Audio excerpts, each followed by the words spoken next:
গত 13 তারিখ থেকে 13ই মার্চ থেকে আজকে 18ই মার্চ এই 5 দিনে ইলেকট্রনিক্স মিডিয়ার একাংশ যেভাবে হুমায়ুন কবিরকে নিয়ে বিভিন্ন রকম আগাম সমালোচনা পর্যালোচনা এসব আপনারা করছিলেন, তাতে আমি কিছুটা হলেও আমার সম্মানের দিক থেকে সাধারণ আম পাবলিকের কাছে, তৃণমূল কংগ্রেসের সর্বস্তরের নেতৃত্ব কর্মীর কাছে মনে হচ্ছিল যেন আমি কোনো বিরাট ধরনের কিছু অপরাধ করেছি। আপনারা নিজেরাই চাইছিলেন হুমায়ুন কবিরের ক্যারিয়ার কি করে শেষ করা যায়।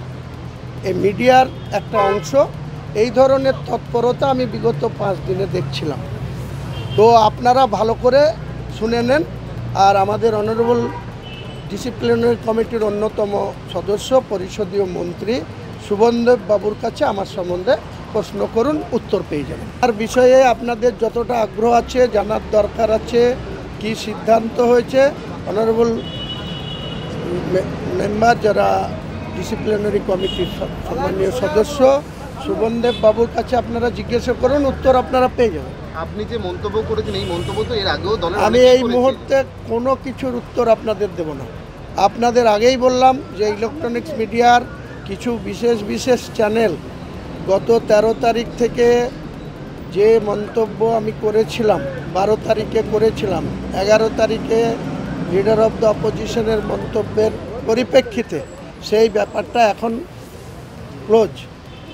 এখন আমি আমার দলের যে শৃঙ্খলা কমিটি সেখানে আমি ডেকেছিলেন, উপস্থিত হয়েছি, খুব সুন্দর আলোচনা হয়েছে। ওনারাও আমাকে কিছু উপদেশ দিয়েছেন, আমিও ওনাদের কাছে কিছু আবেদন রেখেছি, ওনারাও আমাকে কমেন্ট করেছে যে আমার কথাটা গুরুত্ব দিয়ে দেখবেন।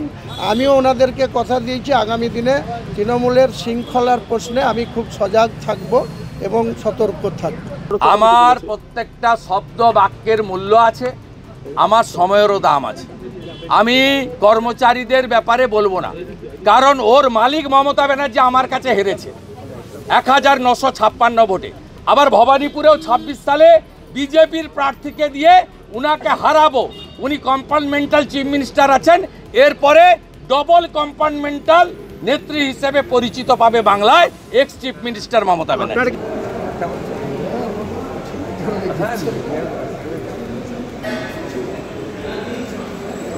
আচ্ছা, বলছি এই বিরোধী শাসক আবার একত্রে বিধানসভার অভ্যন্তরে দেখা।